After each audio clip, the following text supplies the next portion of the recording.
Hello दोस्तों, तो कैसे हो आप सब लोग। उम्मीद करता हूँ आप सभी बहुत ही मस्त होंगे और अपने एग्जाम की तैयारी को साथ में पूरा कर रहे होंगे। तो दोस्तों, आज की इस वीडियो में हम बात करेंगे फिरोज शाह तुगलक के बारे में। इसके पिछले वीडियो में हमने अलाउद्दीन खिलजी के बारे में पढ़ा था, तो इसमें हम देखेंगे फिरोज शाह तुगलक के बारे में और जो भी इसके महत्वपूर्ण प्रश्न होंगे उसको हम यहाँ पे क्लियर करेंगे। जो भी आपके कंपटीटिव एग्जाम में पूछे जाते हैं प्रश्न, सभी कंपटीटिव एग्जाम में वो हम यहाँ पे क्लियर कर लेंगे। और अगर आप यहाँ पे यूपीएससी मेंस लिखना चाहते हैं तो आपके लिए बहुत ज्यादा इंपॉर्टेंट होगा फिरोज शाह तुगलक के बारे में, ठीक है। और फिरोज शाह तुगलक एग्जाम के पॉइंट ऑफ व्यू से बहुत ज्यादा इंपॉर्टेंट है। चलिए इसको देखते हैं और समझते हैं। तो चलिए इसमें हम स्टार्ट करते हैं। और हाँ, आप लोग वीडियो कंप्लीट देखा करिए, क्योंकि जो भी हमें महत्वपूर्ण प्रश्न होते हैं उसको हम आपको वीडियो के अंदर ही बता देते हैं और वो आपको जो कि नोट्स में हो सकता तो नहीं मिले, ठीक है। जो मैं आपको बताता हूँ वो आपके एग्जाम में पूछे जाते हैं। तो इसमें चलिए देखते हैं। तो बस आपको वीडियो को एंड तक देखना है और एक एक चीज़ को आपको ध्यान देते चलना है, ठीक है।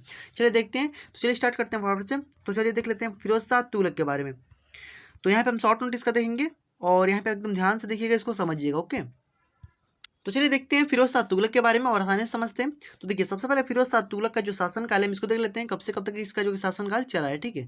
तो देखिए यहाँ पे हमारा 1351 से लेकर के और 1388 तक इसका जो शासनकाल चला है, ठीक है। इतना क्लियर। आगे देखते हैं। आगे इसमें परिचय हम सबसे पहले देखेंगे। परिचय में चलिए इसको क्लियर कर लेते हैं, इसका परिचय। तो देखिए, फिरोज शाह तुगलक दिल्ली सल्तनत में तुगलक वंश का तुर्क जाट था, यानी ये एक मुस्लिम शासक था, ठीक है। तुर्क जाट था यानी तुर्की शासक था, यानी मुस्लिम शासक था, ठीक है। और यह जो कि तुगलक वंश में ये जो कि तीसरा शासक है, ठीक है। सबसे पहला कौन है? गयासुद्दीन तुगलक। दूसरा पे कौन है? तो मोहम्मद बिन तुगलक। और यहाँ पे तीसरे पे कौन है? तो फिरोज शाह तुगलक, ओके। तो यहाँ पे क्लियर हो गया इतना आपको। और यहाँ पे फिरोज शाह तुगलक का जो जन्म है वो 1309 ईस्वी में हुआ था, ठीक है। कब हुआ था भाई? 1309 ईस्वी में इसका जन्म हुआ था। इसने 1351 से लेकर के 1388 तक दिल्ली सल्तनत पर शासन किया है, ओके। आगे देखते हैं इसमें। फिरोज शाह तुगलक मोहम्मद बिन तुगलक का चचेरा भाई था, यानी जो फिरोज शाह तुगलक है वो मोहम्मद बिन तुगलक का क्या था? चचेरा भाई था, ओके। उसके पिता का नाम जो था वो मलिक रज्जब, जो कि गयासुद्दीन तुगलक का छोटा भाई था। तो मलिक रब्बज क्या था यहाँ पे? जो कि गयासुद्दीन तुगलक का क्या था? छोटा भाई था, ठीक है। छोटा भाई था। और गयासुद्दीन तुगलक के बेटे का जो नाम था मोहम्मद बिन तुगलक, तो मोहम्मद बिन तुगलक का ये क्या हुआ? फिरोज शाह तुगलक चचेरा भाई हुआ, ठीक है। इसीलिए तो यहाँ पे आप याद रखिएगा, मलिक रब्बज जो है इनके पिता का नाम है, ओके। आगे देखते हैं। आगे क्या है कि उनकी माता का जो नाम है वो बीबी नैला था, ठीक है। क्या था? बीबी नैला, जो अबोहर राजपूत राय के रणमल की पुत्री थी। यानी जो बीबी नैला थी वो कौन थी? तो राजपूत के राय के जो रणमल है, ठीक है, उनकी पुत्री थी, ठीक है, अबोहर के, ठीक है। क्लियर इतनी बात। आगे देखते हैं।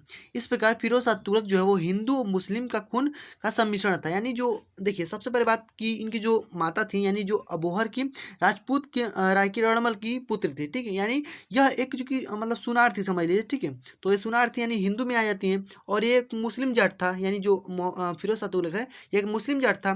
तो यानी इसका सम्मिश्रण था, यानी हिंदू मुस्लिम इसके में दोनों था, यानी इसका सम्मिश्रण था। इसके जो पिताजी थे वो मुस्लिम थे और ये इनकी जो माता थी वो क्या थी? तो सुनार थी, ठीक है। तो क्लियर इतनी बात। आगे देखते हैं। तो ये आपको क्लियर कर लेना है। अब आगे देखिए। 20 मार्च 1351 में, ठीक है, 20 मार्च 1351 में मोहम्मद बिन तुगलक की मृत्यु हो जाती है। तो कहाँ पे होती है? थट्टा में, यानी जो सिंध की राजधानी है थट्टा, ठीक है, वहीं पे इसकी जो मृत्यु है वो हो जाती है, यानी मोहम्मद बिन तुगलक की, ओके। उसका अपना कोई पुत्र नहीं था, ठीक है। मतलब कि जो मोहम्मद बिन तुगलक है उसका कोई भी पुत्र नहीं था, ठीक है।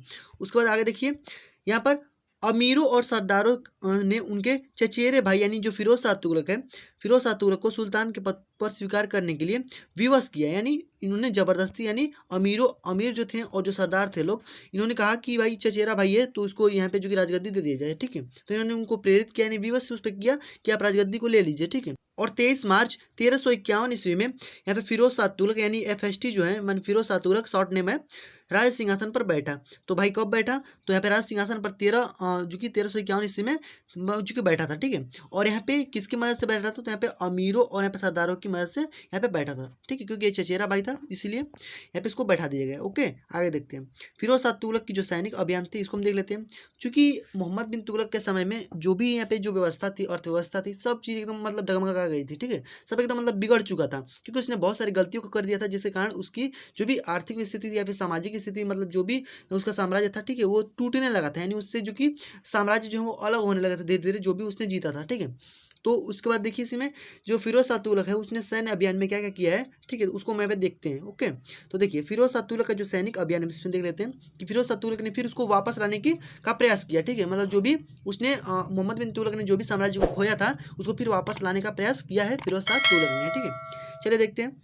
तो फिरोज शाह तुगलक ने मोहम्मद बिन तुगलक के समय साम्राज्य से अलग हुए प्रदेशों को पुनः अधिकार में करने के लिए अभियान किए, किंतु अधिकांश में वो असफल रहा। यानी जो भी उसने साम्राज्य को अलग हो गए थे, जो भी उससे प्रदेश जो अलग हो गए थे, ठीक है, उसको फिर वापस लाने के लिए उसने अभियान किए हैं, लेकिन उसमें बहुत सारे अभियान इसके असफल रहे हैं। ठीक है, आगे देखते हैं इसमें अभियान को कौन कौन से महत्वपूर्ण अभियान, इसको हम क्लियर कर लेते हैं।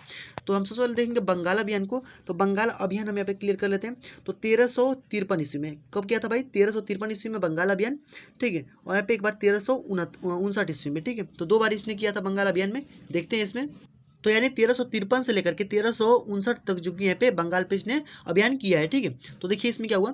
तो यहाँ पे 1353 में FST यानी फिरोज शाह तुगलक ने बंगाल के शासक हाजी इलियास, ठीक है, हाजी इलियास पर आक्रमण किया, किंतु कुछ समय बाद वह घेरा उठा करके लौट गया। यानी उसने घेरा लगा दिया था बंगाल में जो भी अभियान थे, यानी जो हाजी इलियास थे, ठीक है, इनके चारों ओर मतलब किले पे घेरा बंदी कर दिया था, और कुछ समय बाद अपना जो भी घेरा है उसको हटा करके चला गया। ठीक है, और फिर देखिए बाद में अब बंगाल पे जो इलियास था, ठीक है, इलियास के बाद 1359 ईस्वी में उसका पुत्र जो है सिकंदर वहाँ का शासक बना। ठीक है, यानी 1359 में उसका जो पुत्र आ गया था सिकंदर, ठीक है, वो यहाँ का शासक था यानी बंगाल में। ओके, तो फिर क्या हुआ, जो कि बड़ा ही अत्याचारी था, ये जो सिकंदर था वो बहुत ही अत्याचारी था।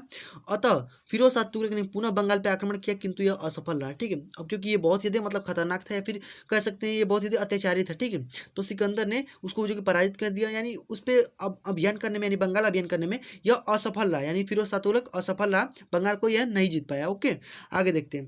तो आगे इसमें देखिए, आगे हमारे दिए गए जहाजनगर विजय। ठीक है, यानी 1360 ईस्वी में फिर इसने जहाजनगर विजय अभियान जो कि किया।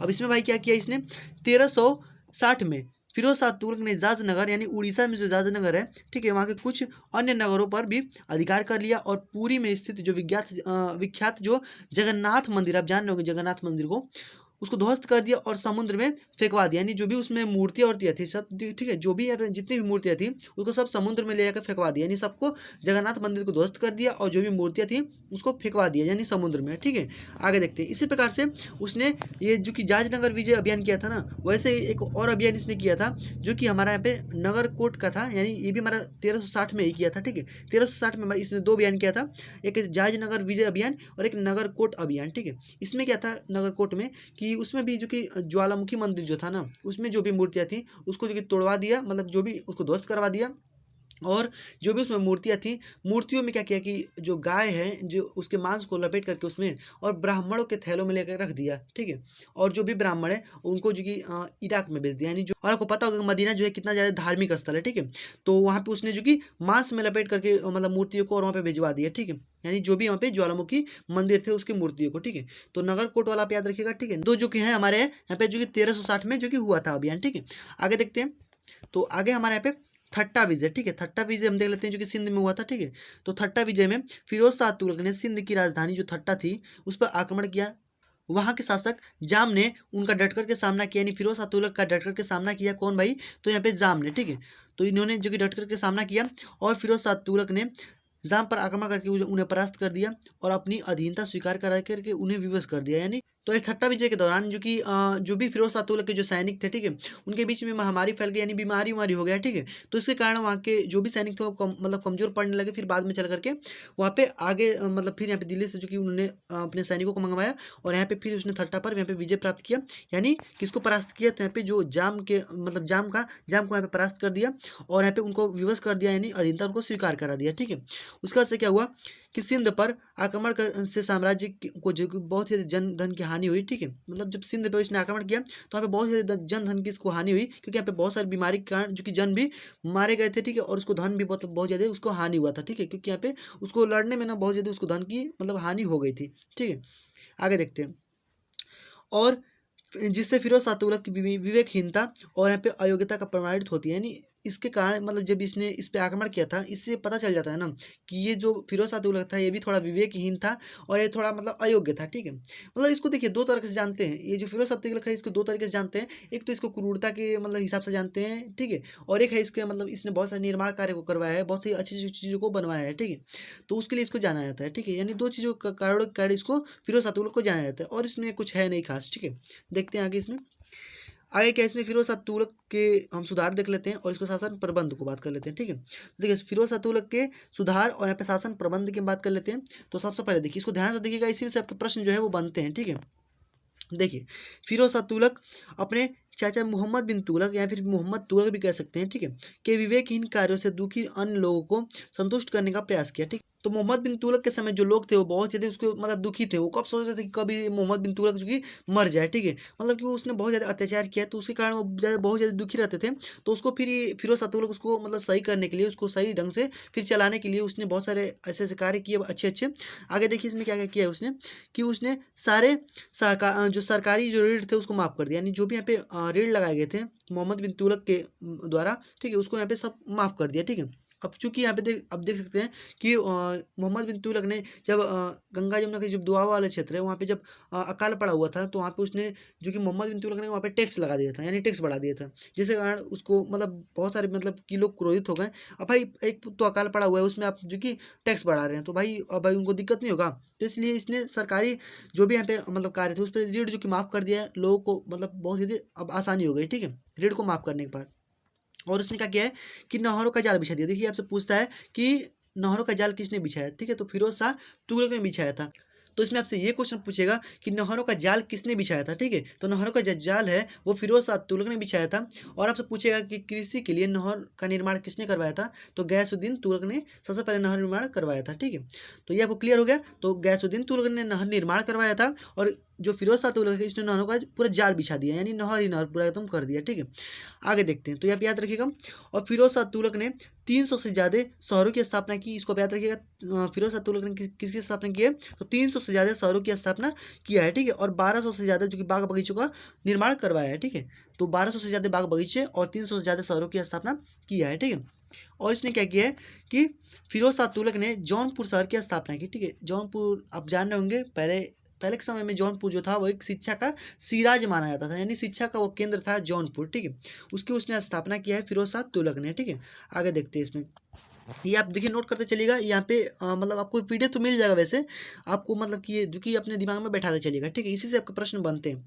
तो यहाँ पे आप देख लीजिए कि राज्य के महत्वपूर्ण स्थानों पर इसने अदालतें दारुल अदल, ठीक है, जैसे दारुल अदल है ये अदालत है। ठीक है, इसी प्रकार से दारुल सफ़ा, ठीक है, दारुल सफ़ा अगर कर देंगे ना तो ये जो कि हॉस्पिटल हो जाता है, यानी जो भी लोग थे जो दुखी मतलब कि लाचार लोग थे उनके लिए उसने दारुल सफ़ा का निर्माण करवाया था, यानी हॉस्पिटल का निर्माण करवाया था फिरोज शाह तुगलक ने। और यहाँ पे अदालत के लिए उसने दारुल अदल का निर्माण करवाया था। ठीक है, तो ये आपको क्लियर हो गया होगा।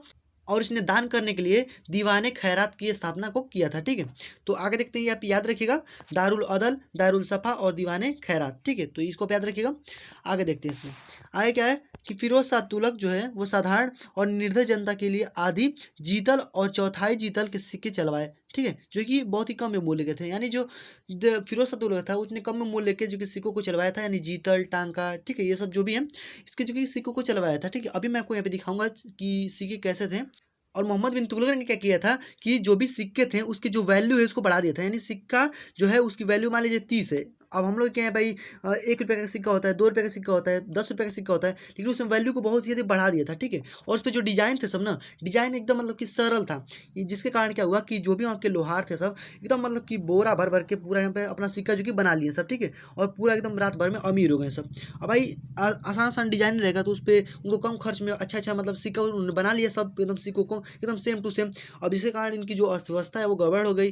भाई देखा कि फिर मोहम्मद बिन तुगलक ने इन्होंने सब जो कि सिक्का को बना लिया है, तो भाई अब क्या किया जाए, तो उसको उन्होंने बंद करवा दिया बाद में। तो हम आपको दिखा देते हैं कि यहाँ पे जो जीतल और टांका का जो सिक्का है वो कैसे कैसे चला गया था। यहाँ पे आप देख लीजिए, यहाँ पे देखिए सबसे पहले ये हमारा किसका है, तो यहाँ पे जो कि सोने का सिक्का है। ठीक है, इसने सोने का सिक्का चलवाया था। ठीक है, तो आगे देखिए यहाँ पे, आगे यहाँ पे देखिए ये हमारा है चांदी का। ठीक है, और ये देखिए हमारे यहाँ पे जो कि चांदी का टांका है, देखिए इस पे कुछ इस प्रकार से जो कि इस पे जो कि यहाँ पे लिखवाया गया है, मतलब कि उर्दू में देखिए कुछ इस प्रकार से लिखा गया है।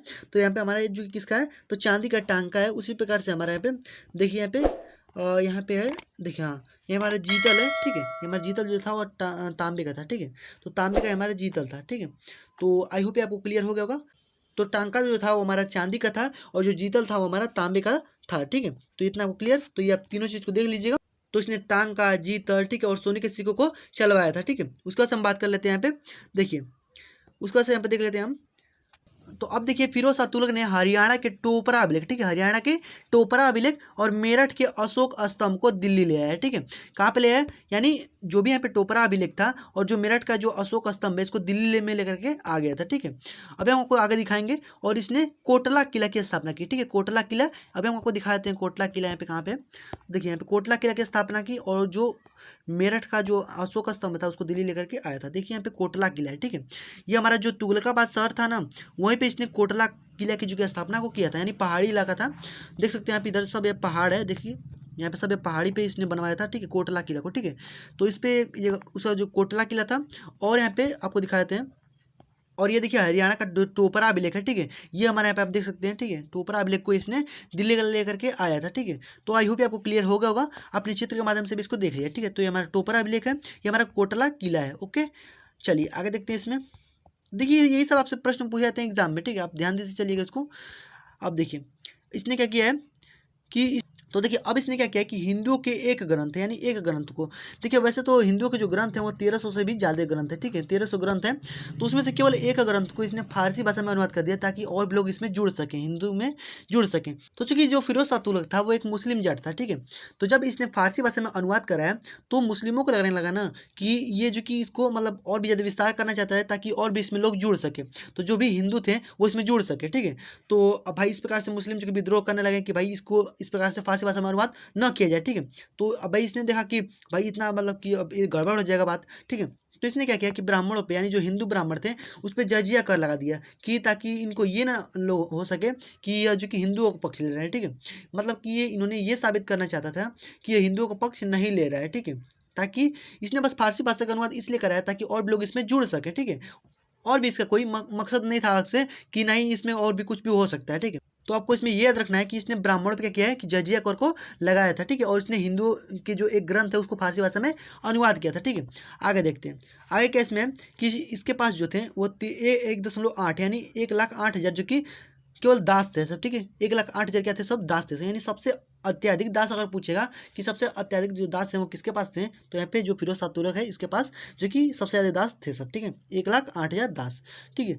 इसने दीवाने बंदगान की स्थापना की, ठीक है, ये भी आप याद रखिएगा। इसने दीवाने बंदगान की स्थापना किया था, यानी जो भी दास थे उनको रखने के लिए कहाँ पे भाई रखेगा इतना दास, तो इसने दासों के लिए यहाँ पे दीवाने बंदगान की स्थापना को किया था, ठीक है। और मोहम्मद बिन तुगलक ने क्या किया था कि कृषि के लिए इसने दीवाने कोई की जो कि स्थापना को किया था, ठीक है। ये आपको क्लियर हो गया होगा। आगे देखते हैं मृत्यु उसके हम देख लेते हैं। तो फिरोज शाह तुगलक के जो अंतिम दिन थे वो बहुत ही प्रसन्नतापूर्वक नहीं बीते, ठीक है। तो जो भी फिरोज शाह तुगलक के जो अंतिम दिन थे वो प्रसन्नतापूर्वक नहीं बीते, ठीक है। क्योंकि इसमें क्या हुआ था कि 1374 में इसका उत्तराधिकारी जो पुत्र था, यानी जो बड़ा पुत्र था फतेह खां, ठीक है, उसकी मृत्यु हो गई। और यहाँ पे 1387 ईस्वी में उसका दूसरा पुत्र जो खाने जहाँ था उसकी भी मृत्यु हो गई, जिसके कारण इसका अंतिम जो दिन था वो अच्छी तरीके से नहीं बीत पाया। और इसका 1388 ईस्वी में, कब, 1388 ईस्वी में 80 वर्ष की उम्र में, यानी वो भी बूढ़ा हो गया था, ठीक है, 80 वर्ष की उम्र में उसको यहाँ पे जो कि उसकी मृत्यु हो जाती है, ठीक है। यानी इसको भी मतलब कि अब इतना मतलब कि उसको बस मतलब कि हो गया था ना कि इसके दोनों पुत्र भी मर गए थे, ठीक है, जिसके कारण इसका डिप्रेशन में चला गया था और इसकी मृत्यु हो गई, ठीक है। तो आई होप आपको क्लियर हो गया होगा। इसने और भी एक चीज़ है कि ये जो कि देखिए हज पे लोग जाते हैं ना, मुस्लिमों में हज पे लोग जाते हैं, तो उसमें हज पे जाने के लिए लोग अपने पैसे से हज पे जाते हैं, ठीक है। इसने क्या किया ना कि सरकारी पैसे से लोगों को हज पे भेजने लगा, ठीक है। जबकि यहाँ पे इस्लामिक जो परंपरा है उसमें लिखा गया है कि जो भी मुस्लिम है, ठीक है, वो हज पर जाएंगे तो अपने पैसे से जाएंगे, ना कि यहाँ पे सरकारी पैसे से या फिर दूसरे पैसे से, ठीक है। अपने पैसे से हज पे जाया जाता है। तो उसने जो कि सरकारी पैसे से हज पे लोगों को भेजा, ठीक है। तो ये भी आप याद रखिएगा, सबसे मेन पॉइंट था, ठीक है। चलिए आगे बढ़ते हैं। तो बस अब इतना ही था, आई होप आपको क्लियर हो गया होगा जो भी चीज़ें थी, और इससे बाहर आपके एक भी प्रश्न नहीं आएंगे, ठीक है। इसके अंदर ही आपके प्रश्न आते हैं। तो बस आज की इस वीडियो में इतना था, आई होप आपको क्लियर हो गया होगा फिरोज शाह तुगलक के बारे में, और इससे आपके एक भी प्रश्न जो कि छूटेंगे नहीं। तो बस आज की इस वीडियो में इतना था। अगर आपको पीडीएफ चाहिए तो आप लिंक डिस्क्रिप्शन बॉक्स में मिल जाएगा, आप वहाँ से पीडीएफ डाउनलोड कर लीजिएगा, ठीक है। तो बस मिलते हैं नेक्स्ट वीडियो में, तब तक की गुड विजय, वंदे मातरम।